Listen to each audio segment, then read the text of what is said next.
loved ones, family, special guests, and colleagues.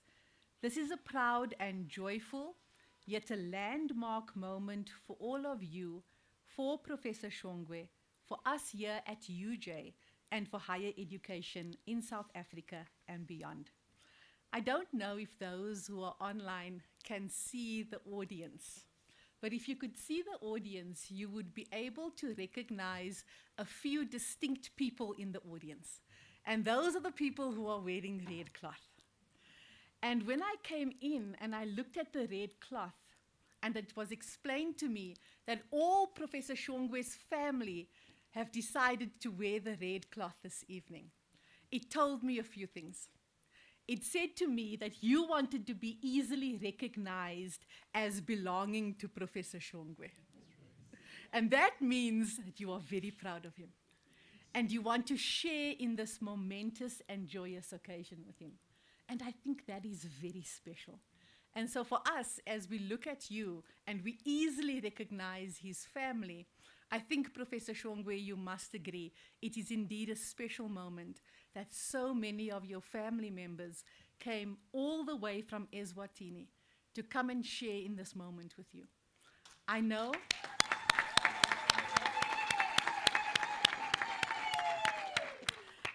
your mom is here, is that correct? Your mom is here, so your mother is here, and your mother was very proud as we were taking the photos as well. Your wife is here, your siblings are here, right? Your wife's almost look-alike twin sister is here. I had to ask if it was a twin sister because the genes are strong in the family. But I don't know if you know that your sister also looks very like you. So when I looked at your sister, I was also easily recognizing that this is your sister as well.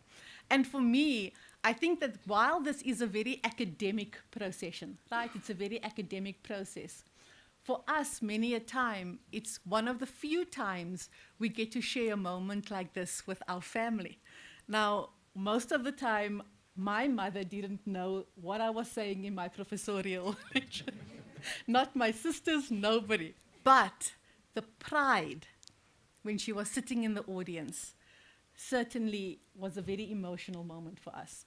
And so when I looked and finally Professor Shongwe's photo came on, the right photo, I looked around at the faces and there was very sincere and emotional smiles because they recognized the hard work, and everyone knows the hard work that you have put in to get to this moment, but also the support of those within the room that got you to this moment.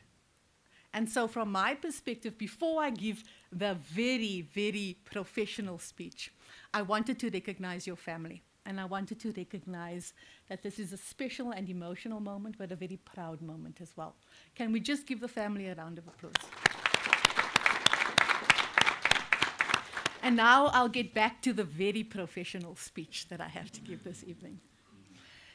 This is particularly noteworthy as we celebrate 20 years of UJ this year. Since the merger in 2005, we have come to exemplify how excellence and access are not mutually exclusive in higher education. In the spirit of innovation and social responsibility, UJ has pushed boundaries and prioritized research, technological advancement, and community engagement. It is against this backdrop, Professor Shongwe, that we welcome you into the Professoriate, a community of scholars dedicated to UJ's ethos of academic excellence while making a tangible impact on society. The inauguration of professors is a public ceremony in which newly appointed professors are inducted into office by the Vice-Chancellor and deliver their inaugural address. The ceremony has its roots in medieval university and serves multiple purposes. First, it is an impression of welcome and an entry for a new professor joining the circle of colleagues who are already professors. Secondly, it provides a platform for professors to display their expertise in the discipline and showcase their research. Today, we gather to witness Professor Thokozani Shongwe's entry into the illustrious community of scholars at the university. We celebrate his contributions to the discipline and ultimately his impact on society. The inaugural lecture is a rite of passage following the confirmation of the appointment of a person as a professor. This evening, we will listen to Professor Thokozani Shongwe as he presents his inaugural address. The power of the inaugural address is when the expertise is showcased beyond the corridors of the university and reverberates within society. It stands out as a moment of pride for the incumbent, the family of the incumbent, fellow scholars, the university, and ultimately society. In the colonial traditions subscribed to by many universities, assuming the role of the professor refers to the gown and the cap. Once we have listened to the inaugural address, the gown, denoting the professorship, will formally be assumed. In the past, several philosophers have defined universities using very narrow conceptualizations. For example, the search for truth, for universal knowledge, and even as instruments serving the purpose of the economy or being utilitarian in nature. Through our work and research at UJ, I hope that we can break out of these narrow conceptualizations and reflect on the university as contributing to the public good, working towards societal impact. What then is the role of an intellectual? Edward Said, in one of his articles, defines the role of an intellectual as, and I quote, one who commands a vast knowledge of a specific discipline, one who is rigorous in the analysis of literature, who views being an intellectual as a vocation, and who functions as a kind of public memory to recall what is forgotten or ignored, to make the connections that are otherwise hidden, and to provide alternatives for mistaken policies, end of quote. It remains then for us, as a university with a Pan-African vision, to derive our mandate as intellectuals and as professors. And importantly, how do we embrace the role of a professor as a disruptor while continuing to be flagship carriers of our discipline? This evening, we will listen to Professor Thokozani Shongwe as one further step in the journey of him being a professor. It is indeed a very special moment for us here at UJ. Let me now invite the Executive Dean, Professor Daniel Mashau, to introduce Professor Thokozani Shongwe. I thank you, Rialeboga Niabonga. Baie dankie.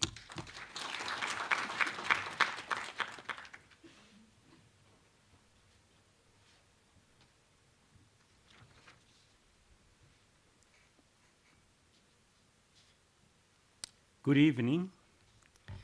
It is my pleasure this evening to introduce to you the man of the moment, our inductee, Professor Thokozani Calvin Shongwe, who has forged a distinguished academic career in the field of telecommunications engineering, marked by excellence, impactful research, and significant leadership. His academic journey began at the University of Swaziland, where he earned his Bachelor of Engineering degree in Electronic Engineering in 2004. Recognized for his outstanding potential, he received the prestigious Postgraduate Merit Award Scholarship in 2005, enabling him to pursue his Master of Engineering degree in Telecommunications Engineering at the University of Witwatersrand in South Africa, where he completed in 2005.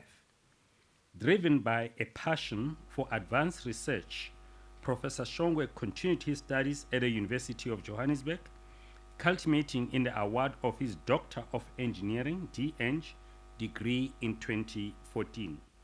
His scholarly promise was further acknowledged that same year when he received the University of Johannesburg Highly Competitive Global Excellence Stature Award, which supported his postdoctoral research endeavors at the institution. International recognition followed in 2016 with the Cooperation Visits Program funding, facilitating significant research collaboration in Germany. Professor Shongwe's research expertise is firmly rooted in digital communications and error-correcting coding. His work actively explores the applications across a diverse range of cutting-edge fields, including power line communications, PLC, cognitive radio smart grid technologies, visible light communications, VLC, and the transformative potential of machine learning, ML, and artificial intelligence, AI. His contributions to the field were recognized early when in 2012, he and his co-authors received the Best Student Paper Award at the IEEE International Symposium on Powerline Communications in Beijing, China. Demonstrating visionary leadership in research, Professor Shongwe co-founded the Artificial Intelligence for Electrical Engineering Applications Research Group at the University of Johannesburg in 2019. This dynamic and growing group unites 5 core staff members, several postdoctoral research specializing in communications and machine learning among various doctoral and master's degree students.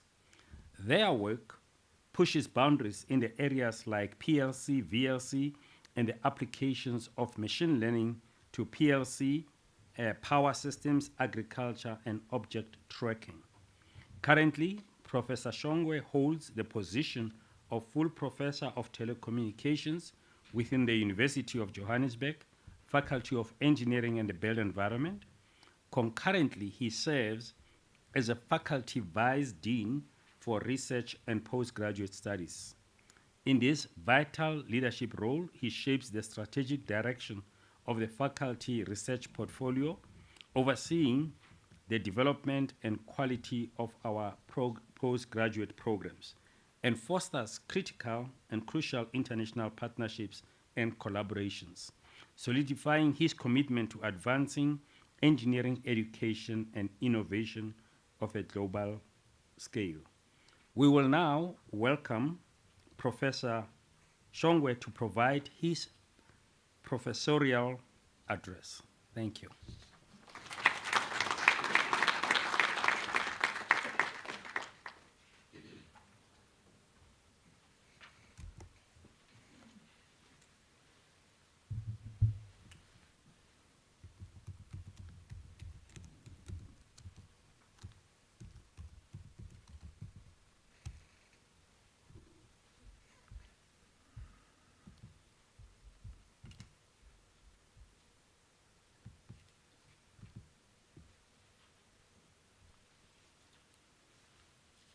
Good evening. TVC academic and teaching and learning, Professor Siam Khan, Executive Dean of the Faculty of Engineering in the Built Environment, Professor Daniel Mashao, Professor Mashinini Matindwa, the Vice Dean for Engineering, Teaching and Learning, Professor Tandiwa Sitole, the Vice Dean for Global Engagement in Faculty of Engineering in the Built Environment, Executive Director, Professor Ngulunga Bongani, and HODs, HOSs that are here in the room, colleagues and friends, welcome to the inaugural professorial lecture that I'm going to give.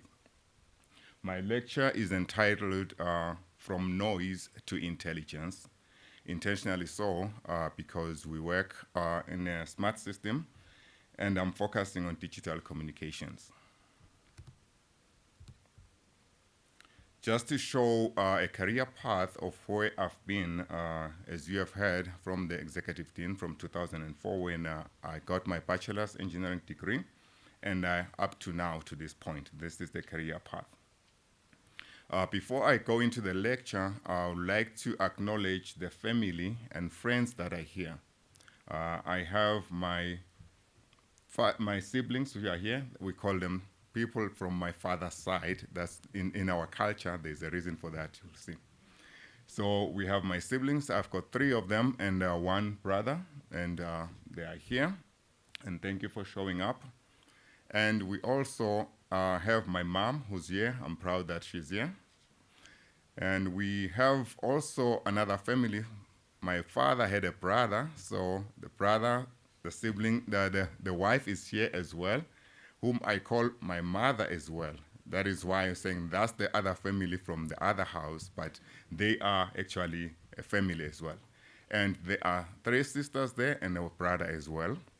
And I'm glad they're here also. Their husband is supporting as well. I know the husband is supporting the wife, but they are supporting me indirectly. And thank you for being here. And this is a family, and we also, when I got married in 2015, I inherited another family where my wife has got sisters who are here to support as well. Fortunately, her parents are not here to see this, but I'm happy that they are all here to support. Now, moving on from the family that I couldn't choose, forced on me, to the family that I chose. There are colleagues that are here. I'm only acknowledging those I've known for over 20 years. There are 3 professors that are here, which are around South Africa. Professor Sabelo Mhlanga, Professor Ngosnathi Gule, Professor Edward Ngumalo. They are here. I've known them for over 20 years. They are friends. So that's the family that I chose. I call them my family because we have known each other for too long. And now, as we are family, I'm jumping back now to family. And this one I chose. Somewhere in this path line, this career path, somewhere when I was a student, I met a girl that I loved. And love at first sight, yeah, it does exist. And we ended up getting married in 2015, already when I graduated. And she actually is here. She's a support structure for my life. As you can see in the career path, 1, 2, 3 points up to 2014, all the other points, she made sure I achieved them in this career path. And she made sure that I succeed. All the sleepless nights, she allowed it. Wives have to allow it. We have to ask that we need to do this. And she made sure that if I have to go and work, I have to work. And this achievement is showing in this career path. And I must say she is a cheerleader in the sense that every time there's an accomplishment, she will post, she will show, she's there to support. And I love her for that. And on top of that, the DVC academic said, we've got my family, they're all here. She's the reason that they're here. I'm sort of siding towards being a nerdy a bit. So being social, I wouldn't have been able to bring all these people in this room. Believe me, she actually talked to each and every one and planned even the outfit that you see here. So she brought people together in my life. So she's a magnet for people. She makes sure that everyone in my family she knows, and she makes sure they support. So I call her Babes. Babes, thank you for being there in my life.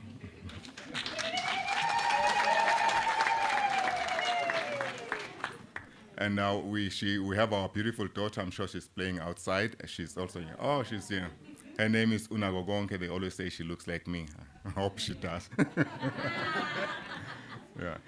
And I'm highlighting all these people intentionally before the lecture because to get where you are, you can have all the intelligence, you can have all the ability, but the support along the way makes a difference for the endurance task that you face. It's not a sprint, it's a marathon, as you can see in the career path. Now, coming to the official lecture, before I get there, I specialize in telecommunications. I know it's a field that is a bit awkward for many people, and particularly in this room, it's difficult to understand. I have a lecture video that I created for my own notes, which I do for my students using AI, and I would like that video to play so it can actually make people to understand before I start the lecture. Please, you can play the video. Ever wondered how much you really know about digital telecommunications? It's an invisible highway that binds us all. We'll explore its riveting journey, discuss the components of a digital communication transceiver, understand the benefits over analog systems. Fasten your seatbelts as we delve into the fascinating history of telecommunications. Telecommunications has a rich and innovative history, dating back to the invention of the telegraph. Initiated in the mid-19th century, Samuel Morse's telegraph revolutionized communication by breaking time and space barriers. Not long after, the telephone, introduced by Alexander Graham Bell, enabled real-time conversations across vast distances, making the world feel smaller. The dawn of the 20th century brought radio by Guglielmo Marconi, marking a new era of mass communication. Following the advent of television combined audio and visual communication, providing an immersive, impactful experience. The digital age at the end of the 20th century introduced the internet and mobile phones, revolutionizing communication and information access. The 21st century welcomed 5G wireless technology, offering faster data speeds and reliable service, enabling innovations like smart cities and autonomous vehicles. The evolution from the telegraph to 5G has transformed how we connect. Each innovation has built upon the last, pushing boundaries, changing how we live, work, play. As we look to the future, one can only imagine what exciting new developments await in the world of telecommunications. Now, let's explore the inner workings of a digital communication transceiver. A transceiver, a blend of transmitter and receiver, is the core of any communication device. It enables your gadgets to send and receive information. It comprises of three main components: transmitter, receiver, and the antenna. The transmitter changes information into a form suitable for transmission, usually binary data into a signal. The receiver does the opposite job.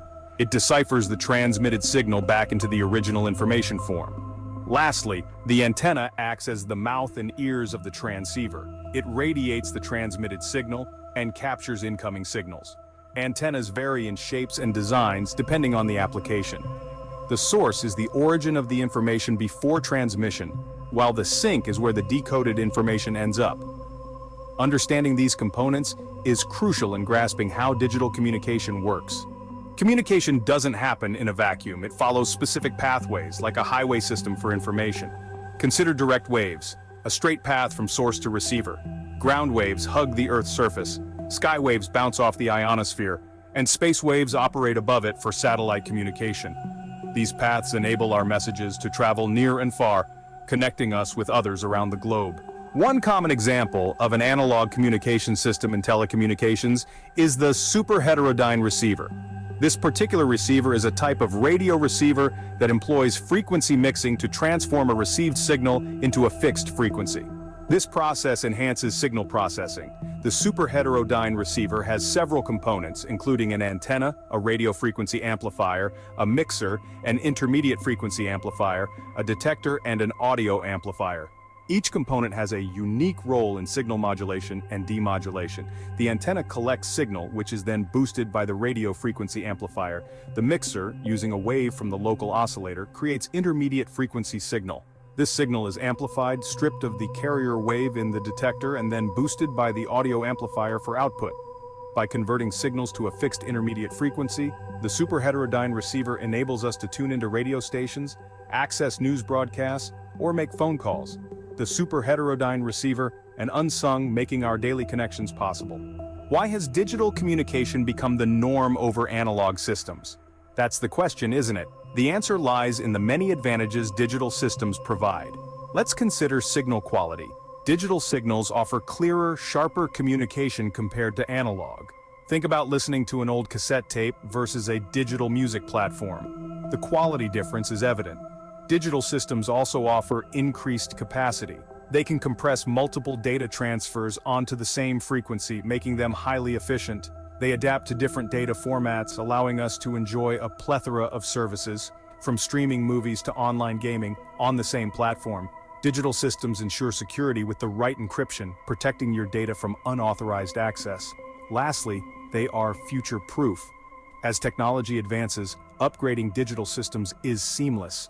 Digital telecommunications, the cornerstone of our connected world, continually evolves to meet our growing needs. And as we continue to innovate, who knows what the future of digital communication holds? Thank you. That's a video to try and ease things. I'm probably going to get tough from here. This is the outline for my presentation. I'm just going to go straight into the digital communication system, which is what I study the most. It looks a lot of words, a lot of blocks, and really already hazy. So what I do is simplify that to a more readable one, which has got fewer components. So this is a communication system. The aim is to communicate. So when you see the letter A, when you see on the slide, it's a message that the source is generating, and it wants to communicate across to the other end, the receiver, or the destination. When that is done, generated, it's not in a format that can be communicated or can be digital. So it needs to be encoded. So you source encode it, you convert the A or the character you want to send into bits, which are the digital bits we talk about. However, these bits from the source, and they have to go through a channel. A channel is not ideal. It has noise, so it can be corrupted. So what we do, we have a channel encoder. It adds the extra bits that you see, the red bits, just to protect the information from getting lost or having errors in the channel. Now, bits cannot be transmitted through the air or the wire in telecommunications. They're just a format, a representation. So we need to change them into what is suitable for the air, and we have to have a signal. What you see there is a modulator that produces that signal according to the bits that it sees. So for example, here it's called frequency shift keying. There are two types of frequencies that are there. One is for 0, bit 0. The other frequency is when you see a bit 1. So it keeps changing the frequency of the signal according to the message, the digits. So when you see a 0, it becomes a lower frequency, F0. When you see a 1, it becomes F1. And it is that signal that goes through the antenna, radiated out into the channel. Now in the channel, as I've said, there's noise. The receiver part is the opposite of the transmitter, which is the layer at the bottom, the blocks, just a mirror. So it does the reverse operation. It receives the signal, which is analog in nature, and demodulates it, meaning convert it back to zeros and ones, the digits. And from there, it meets the channel decoder, which is the opposite of the encoder. It strips away the added bits, and you are left with the message at the source decoder. The decoder does the opposite of the source encoder and reproduces the A that was transmitted. So what you see from here is that the message you send, right now, if I'm speaking, the voice that I'm speaking is like the A character. It goes into that processing. Sample, there's a lot involved. It becomes digital bits inside the digital system, and then it becomes analog eventually out of the system for all the audience that is online that is actually reaching out that. The voice I have cannot reach everybody around the world. So what we do, we reproduce it in the same way it is. So it's not my voice that they hear, it's the reproduction of my voice. So that's what we do in digital communications. So there's more that happens at the receiver, by the way. So if it's a voice, we call it analog. That's the bottom part, info. We have to sample it because it cannot fit into a digital system, and quantize it, then encode it until it's bits. If it's text, like a character A, as you have seen in the previous slide, we simply encode it because it's already characters, it's quantized, it's not analog, it's not continuous. If we see digital info from a device to a device, a computer, they operate in digital bits, there is no need to do all the 3 steps of sampling, quantizing, and so forth. So what we do, we just go straight into pulse modulate. This is an extra step that was not there. Pulse modulate, it's pulses. They are square waveforms that represent 0 or 1. As I've said, the zeros and ones cannot go through a wire. So what we do, we have a 1 represented by a voltage, say 5 volt, a 0 represented by a voltage, say maybe -5. So as you alternate those voltages, you are producing the zeros and ones, which are a representation. Then we can transmit through the channel. And at the receiver, we do the opposite as I've stated. From the channel, it receives the signal, which is the waveform, does the opposite until you get back the bits, and finally the information that was transmitted. Going further, this is just to highlight that if we note anything at the last point is that in a channel there's noise. So the noise there is random. So telecommunications engineers, to understand and create a system, they have to model the noise. So it is modeled as a function, a additive white Gaussian noise, which is a bell curve function. So that's a function we have. So we have the mathematics to represent the noise so that we can deal with it. Now, moving to how the zeros and the ones are converted into signals. So what you have at the top in A, you've got bit streams 0, 1, 1, 0, and so forth. That's what you know as digits. However, the signal needs to be converted. These bits need to be converted into a signal. The first part, it's a simple mechanism. A signal has got an amplitude, it's got a phase, it's got a frequency. The first part, we change the amplitude of the signal. If we see a 0, we kill the amplitude to 0. If we see a 1, we release the amplitude as is, as you can see in the slide. Then we have 1s are in amplitude, 0s, there's no amplitude. So it's just switching the signal on and off. And then the receiver, when it sees a signal like that, that switch on and off, it reproduces the digits 0s and 1. Another method is called the modulation, phase shift keying. Whenever you switch from a 0 to a 1, you can see the signal in C is changing, or it looks distorted. It is not a distortion, it is actually a design to say, now I'm changing the phase of the signal. And the last one, we can see when there are 0s, the frequencies or the cycles are spread apart like a spring, you stretch it. And if it's a 1, you compress it with more cycles in that period. That's a higher frequency. So we keep doing that on the signal, and at the receiver knows how to interpret that. So these 3 signals, they represent 3 types of modulation. The first one, amplitude shift keying. The second one, phase shift keying. The third one, frequency shift keying. So we worked, I'm going to pick one of these modulations and expand further on that. There is one we call phase shift keying. When we switch the phase, it's more suitable for us in telecommunications engineers, resistant to particular types of noise which affect the amplitude. So I'm looking at phase shift keying. We change from a signal, now we represent it in this circle. It's called a constellation diagram. The constellation diagram has got its own advantage of representing the signal. So if I've got 4 frequencies, on the right, you've got these frequencies, S1, S2, S3, and S4, which different phases, 45 degrees, 135, and so forth. We can represent them in the circle. As you can see, the first one, if you've got the 0 point, you draw a line, is 45 degrees. That's representing the first signal, S1. You draw a line from the origin, you go to S2, you see 135 degrees. So that's a representation. Why we like that? It might be annoying for some, but it's what makes our work better. Because eventually the signal, when it's got noise, if you try and do the signal and see how noise affects it, it's difficult to see. So what we do is, having that constellation, I'm transmitting points, the crosses, those are the clean messages without a signal. However, the dots around, now that signal gets affected by noise. The noise that we have modeled as white Gaussian noise affects the signal. So if I transmit the signal in the first quadrant, anything around the first quadrant, a quadrant being this lines, the first 90 degrees, is actually going to be decoded back into the red signal. If you're looking at the other quadrant, you're going to decode on the yellow quadrant, yellow signal. So what happens is when noise comes in, it affects a symbol that you transmitted as 1, 1. It throws it into the other quadrant, and then you decode this signal at the receiver as if it's from the second quadrant, and that's an error. That's when noise has caused an error in the transmission. So as I've stated, the reason we introduced this diagram is because it allows us to interpret how noise affects your signal. You can also have any quadrant being thrown off to another quadrant. Now, talked about noise, how do we deal with it in telecommunications? We develop what we call error correcting codes. So they deal with the noise in telecommunications. So if I transmit these bits through a channel, they get received in error, the red are errors. So those are changed from 1 to 0, 0 to 1. So we deal with that. We can see that the differences in this transmitted and received is not, there's a difference, it's not the same.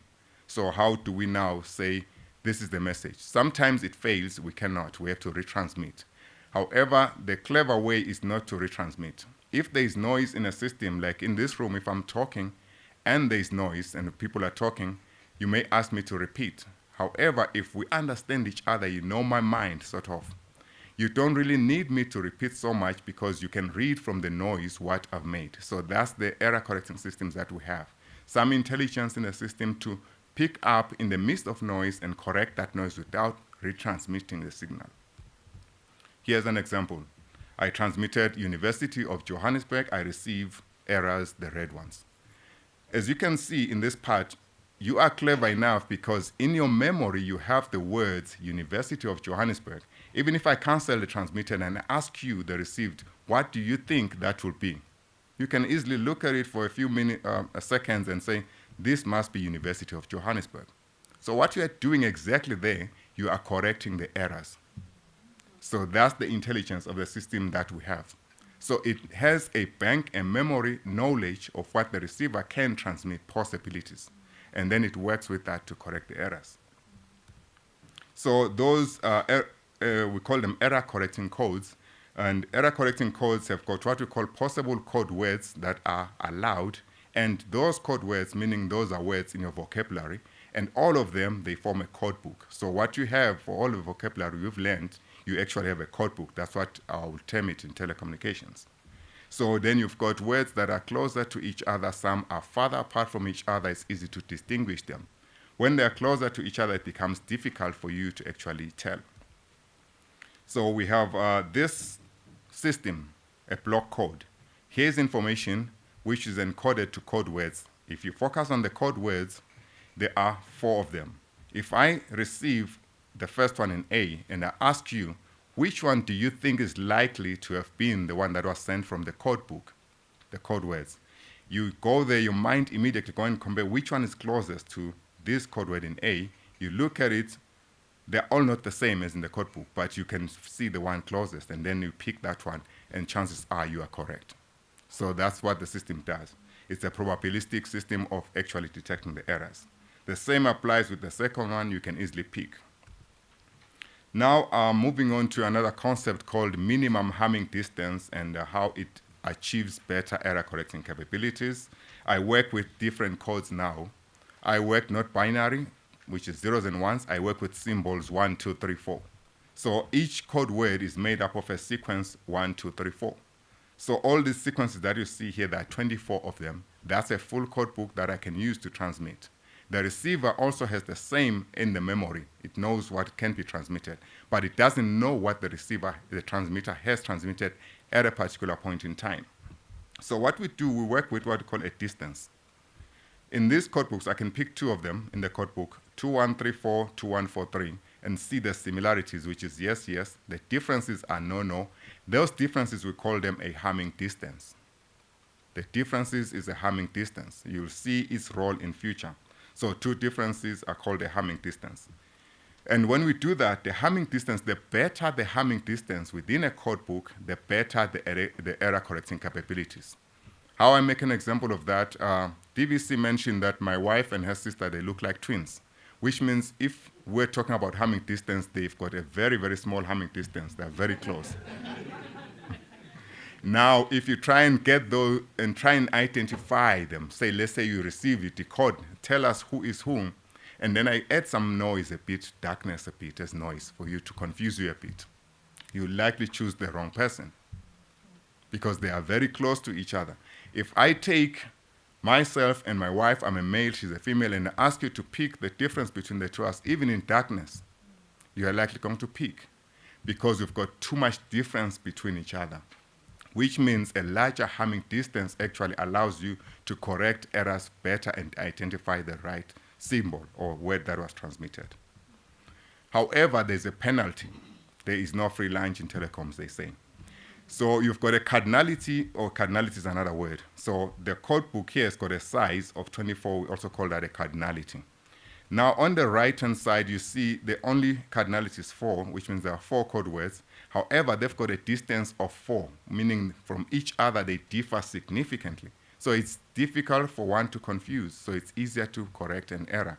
However, when you've got such a small code book, there are fewer bits or few information you can transmit across, so your system becomes less in data. Nowadays, people want to have more data rate. So if I receive, for example, this sequence, which is not in the code book, then I can say which code word was transmitted. It's easy to see it was that one I'm highlighting. How do you see that? Because I've calculated all the harming distances. And I've seen the closest to that one is the 2, which means it's likely to be the one that was transmitted. So that's how the system works. It calculates for every possible code word with the received one, and it picks the one that's closest. Now, I've said it might be very difficult for this. Moving on to what I call chapter 1, that was chapter 0 for that lecture. We are now working on what power line communications, which I worked on. I applied all the principles I've just taught you right now. So I've applied in this. These are my collaborators that I've worked with. They're all lecturers, they're all professors. Unfortunately, my supervisor is late, Prof. Henrik Ferreira, who was here in the University of Johannesburg. I worked in a system called power line communication. In simplicity, I want to transmit internet data. Nowadays, everybody wants internet data. I go into a power network. I inject a signal from the cloud or for wherever for a signal into a home. It can go through the wires, the cables that are for electricity to power the house. At the same time, I use that opportunistically to transmit data at the same time. In the house, your socket, you can now tap into your socket and get internet. That's basically what the concept is. While the house socket is also powering your devices with electricity, it's also allowing you to harvest internet data that you can actually use. And you can have a smart home, as we try to show with the green lines here, which is the data that is riding on the electrical cables. However, it's not as easy as that, because the electrical cables were not designed for telecommunications. So they present to the signal harsh noise, too much noise than the telecommunications cables. So most of my research, I had to work on dealing with that noise. And we're still not a solved problem completely, but it's a lot of work that has been done. So I've worked and developed models for noise, and I've worked on actually getting to find systems that can actually deal with that noise. That has been the work that I've been doing. One such system is an example that I'm presenting here. Don't mind the jargon. Just know that there's a system called OFDM in telecommunications. I've shown you before that there are signals that go into the air as sinusoids, right? Single signal. This one is basically how many frequencies you will have in OFDM is 1, 2, 3, 4, and you can go all the way to N. N can be 1,000 frequencies. So it's basically like a frequency shift keying on steroids, which allows you to transmit multiple data in parallel at the same time. It's called an OFDM signal. So it's orthogonal frequency division multiplexing. In each of these signals, we transmit the QPSK6 symbols that I've talked about. I was speaking out of 4 constellations. Each of these will carry those symbols that you're transmitting. As I've said, it's a system that exists. It works, 5G actually works with such a system. And what we did with my co-authors, we worked on, let's group these frequencies, we call them subcarriers, group them into groups of 4 and form a code, a protection mechanism that when errors happen, they don't propagate through all the frequencies. They are only contained, in that particular case, only 4 frequencies. So we protect the other frequencies. So we created that code in that way. It is the code that I'm going to talk about.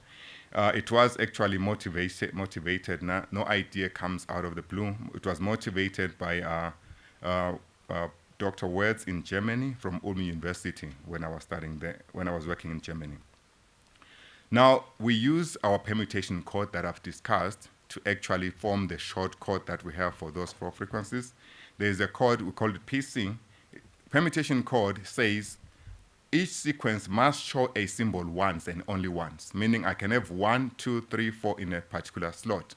I cannot have 1, 1, 2, 2 and show them in a mix. That's a permutation code. And it shows the n factorial of those symbols, which is 24. However, we said, let us violate that rule of a permutation sequence and repeat the symbols and see what happens in our code. So that's what we did.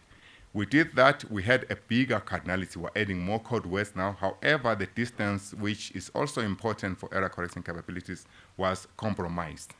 So that was still 2. We said this is a violation. We called it a permutation plus code.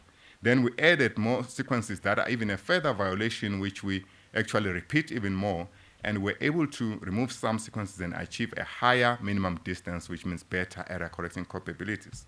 And this is a table that basically summarizes distance versus cardinality. So we were able to achieve certain cardinality and a particular higher distance, which is an improvement.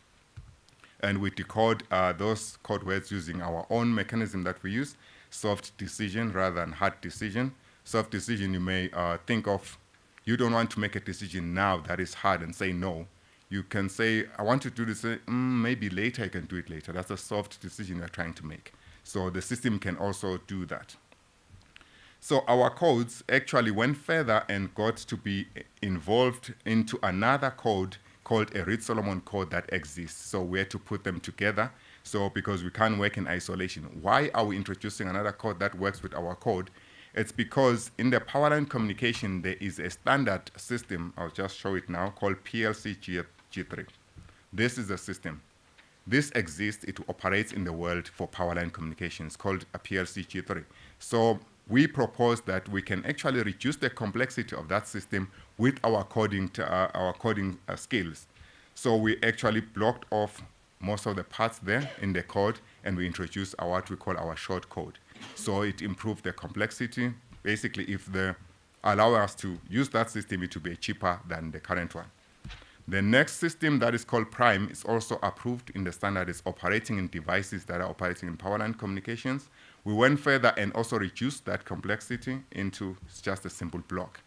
So that is our contribution to reduce the complexity and still have the same performance as the previous system. Chapter 2, inspired by the fact that I work in power line communications, we discovered the other researchers working on what we call visible light communication. We've got Professor Richard, who's here also in the room, whom we worked with in visible light communication. What is visible light communication? It's simply using the visible light that you see, the light, the colors you see, to actually transmit information. So if all the lights that are here were LEDs, we can actually send information into that, and your device that has got a photo detector can actually receive information, just like you do your Wi-Fi. However, in this case, it will be line of sight. So it is called Li-Fi because it's called light fidelity rather than your Wi-Fi. So it's line of sight. So that's the system we worked on. And why we worked on that system is because power lines, we exploited them for data, but we say LEDs are for light, but let's use them, also exploit them rather than putting new routers around the room, use the existing LEDs to actually transmit data as well. So I'll not go into the complexities of this. The first part is what I've been talking about all this time, electromagnetic transmission. The bottom part is a comparison. We are using colors now because you can see visible light. So we pick our symbols, our code book, from colors. So if you decide I want magenta, whatever color you have, and that's what you agreed to transmit, then that will carry a message for you. So we are using color shift keying. And then the receiver, we decode that. However, there are constraints. The constraints are that when I am reading using the light, I shouldn't be able to see it flickering or changing color. So we work with red, green, and blue to make sure that we actually constrain.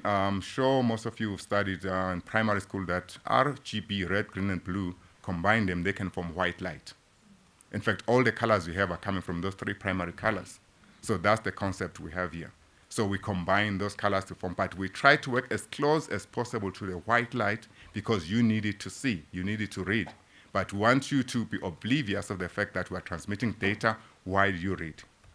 So these are the places where how we can choose. These are possible systems that we worked on, where you inject a signal into the power line. From the power line, because the LED is connected to the power line, it can actually receive that and beam it out. So that's the power line's a hybrid system, power line VLC. Power line carries your data, your LEDs carries light and data at the same time. And the sun or light is actually your noise there because you are working in light now, not in other type of noise. So this one is showing a street lamp where you inject a signal in the cable of the street lamp, then you beam it out somewhere, somebody sitting on a laptop working on that. And again, your sun becomes your enemy. And in Germany, they've worked on what we call LinkNet. So what they've done at the center is a hub for transmitting data into a power line. At the right-hand side, you can see it's industry. The left is a hospital. So there are places where they don't want radiation at all. So Wi-Fi is the no-no. So then the light, visible light, will work well to say, no radiation here, inject the power into the cables and in the room, no Wi-Fi. How I transmit data, send it through visible light because it's safer and harmless.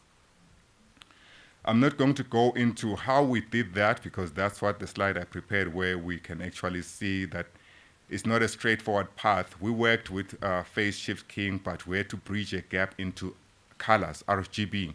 We had to have a middleman, which is the system that we have here. So it changes our constellation diagram into these colors. So we pick colors that way. So it's a complex system which basically adjusts certain parameters in our system. And coming to the last part of my lecture, motivated by what I've worked on in all these different areas, I had a colleague, Dr. Hassan, who is working in machine learning. I said, can we try your methods in reducing the noise in power line communication? And we worked and we tried it, and it did very, very well. It was amazing because we've been using our old error correcting capabilities for intelligence, but it found that machine learning is more smarter. It does very well. So we started working in machine learning, and some of the systems worked in, because I'm in electrical engineering. This is a power system. It's a complex one. Our normal power system, ESCOM, generate power using the system's traditional systems and send it to everybody that can get. So we've got one source that generates power, and it sends to people who are actually consuming the power. So what is happening in this system is that there is renewable energy, your solar, your wind turbines, and any other form of energy that can be included. When you do that into the current system, it causes issues of grid stability. It can be switching on and off your systems. Power quality. That is why not everyone is permitted to actually inject into the ESCOM system that we have. So now we worked using machine learning to solve those problems. That is why we are dealing with distributed systems. Furthermore, our machine AI, we worked on renewable again. If you've got a farm of hectares and hectares of solar panels, you cannot send a technician to go and find a fault. By the way, a fault can be simple like a crack. It's just finding a needle in a haystack. So we had a drone. So we have a student who was working in a company. They actually installed the solar farms. They fly a drone to detect the errors. But how does it know the errors?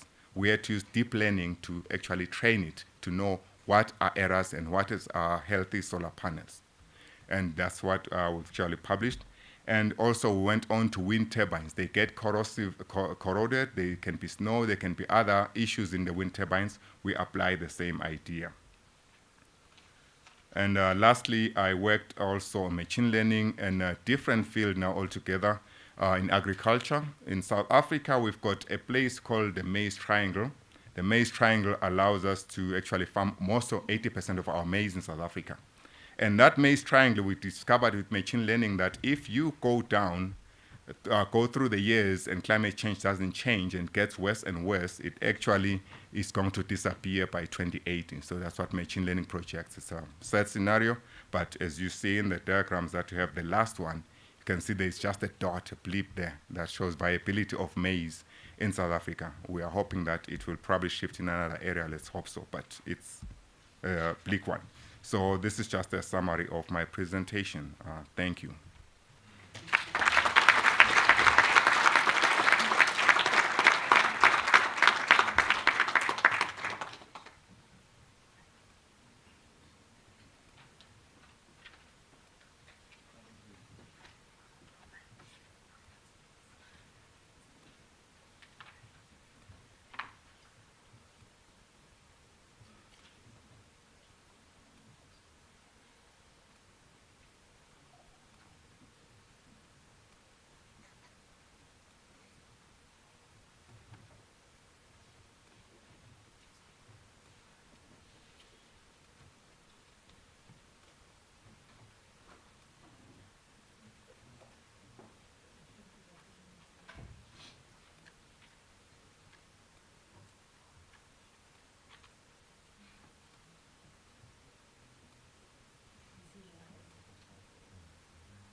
Hello.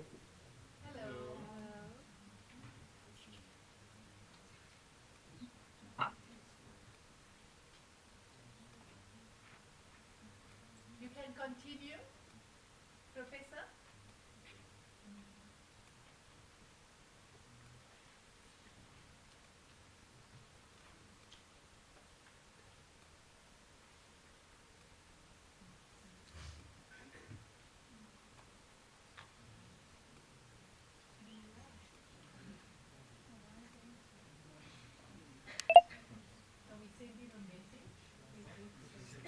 Hello, I am in.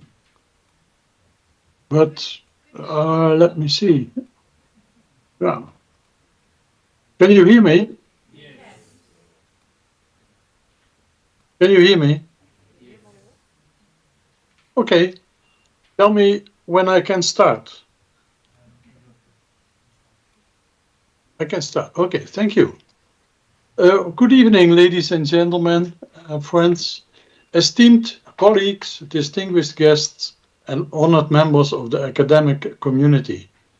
Geachte collega's, geëerde gasten en gerespecteerde leden van de academische gemeenschap. My name is Han Vink. I'm a senior professor in digital communication at the University of Duisburg-Essen in Germany. I'm also a distinguished visiting professor at your university. My connection with the University of Johannesburg dates back to 1993, when I began collaborating with Professor Hendrik Ferreira. Over the years, we engaged in numerous joint research projects, workshops, conferences, and mutual visits. Many of Prof. Ferreira's PhD students, including Prof. Thokozani Shongwe, also visited my group at Duisburg-Essen University.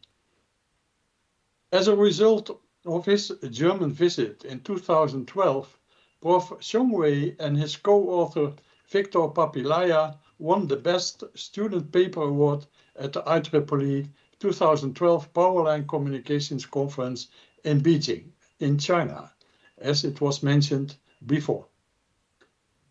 4 years later, in 2016, Professor Shongwe received the prestigious TWAS DFG Cooperative Visits Program Award to conduct research in Germany. These awards show the early recognition of his potential. Prof. Shongwe's academic journey has taken him to several universities, beginning in Swaziland and continuing through the University of Witwatersrand to the University of Johannesburg. During Prof. Shongwe's many visits to my group, I was consistently impressed by his personality. He is humble, yet his opinions are always clear and convincing, a valuable combination in academic and leadership roles. His colleagues at our university value his friendship, and they deeply appreciate the collaborative spirit he brings to research. His experience in Germany further underscores his commitment to achieving the highest academic standards, an essential quality for future success. This drive is reminiscent of the late Prof. Ferreira, who also exemplified such dedication. And I'm happy to see in the audience Kamayas, Richard and Theo as Prof. Ferreira students, and also I can say they are part of a bigger family. I'm happy also to belong to this family. Beyond his technical expertise, Prof. Shongwe's exceptional writing skills stand out. These skills will undoubtedly serve him and his students as well as he continues to publish significant research, especially when he assumes the role of full professor at the University of Johannesburg. Over the past 5 years, Prof. Shongwe's research has evolved in an intriguing direction. Notably, he has ventured into the field of artificial intelligence in electrical engineering applications. While this area is ambitious and broad, I suggest refining the focus to emphasize applications in information and energy transportation. This is where his work shows the most potential. Prof. Shongwe's leadership in AI within the department can help foster a more focused and dynamic research environment moving forward. It's also encouraging to see that his Google Scholar profile now boasts an age index of 22, underscoring the growing impact of his research. An important aspect of a faculty member's role is active participation in administrative responsibilities.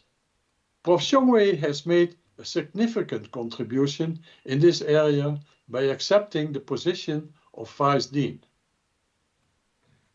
At the national level, he has also been invited to serve on the review panel for projects funded by the South African National Research Foundation. These roles reflect his strong commitment and active engagement in both institutional and national academic affairs. Prof. Shongwe has consistently served as a reviewer for prestigious international journals like IEEE, Springer, Wiley, and AEU. He also regularly reviews submissions for international conferences. While such peer review activities are often time-consuming and largely invisible, they are essential to the academic profession. His sustained involvement in these efforts demonstrates his expertise and commitment to the scientific community. But it also contributes to upholding the international academic standards of the university. To end, I congratulate the university with the appointment of Professor Thokozani Shongwe. He is a highly accomplished, dedicated, and well-rounded academic. He has a proven track record of excellence in both research and collaborative engagement. Signed, Han Vink, Senior Professor, University Duisburg-Essen in Germany. I wish you all a pleasant continuation of the ceremony. Ik wens u allen een prettige voortzetting van deze plechtigheid. Dank u voor uw aandacht.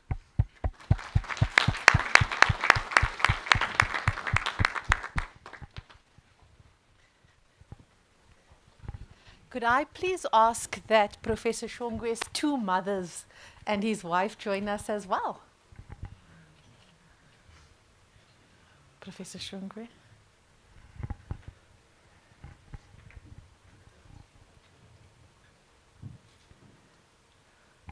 Please.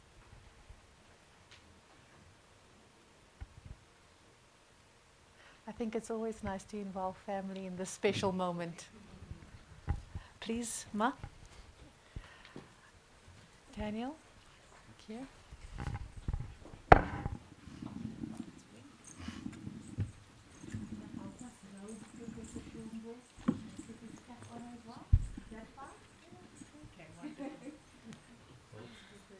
Can we ask his mom to, two moms maybe, one on either side, can help him put down? Professor Shongwe, can you come to the front? And then you can also help. Ageningi bongi seni siti hau halala halala halala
Thank you so much. Thank you so much.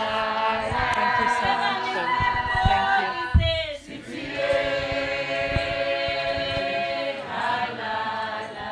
Thank you so much.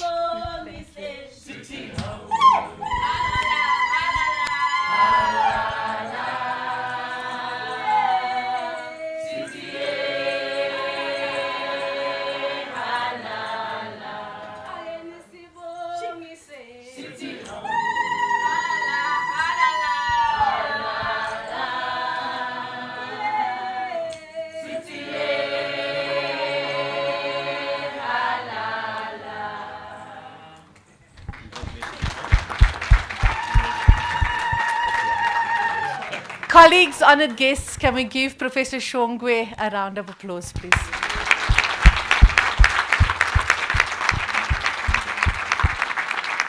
Professor Shongwe, you have done the impossible this evening. You have got me to sit in an engineering lecture and go, as if I'm understanding. But I was understanding. Do you know why? Because you brought in examples that I could relate to. And that tells me that you are possibly an excellent teacher. That is what that tells me.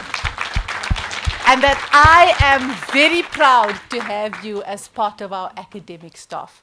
Because if you can have Sehamkan listening to an engineering lecture and nodding her head as if she can agree with you and understand you, then you have done a marvelous miracle this evening. Well done.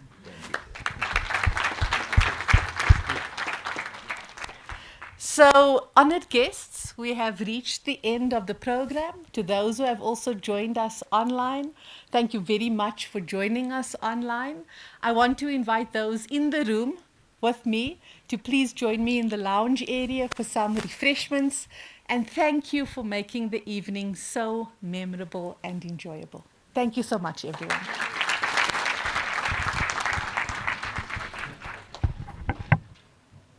Prof. Shongwe, is this your phone?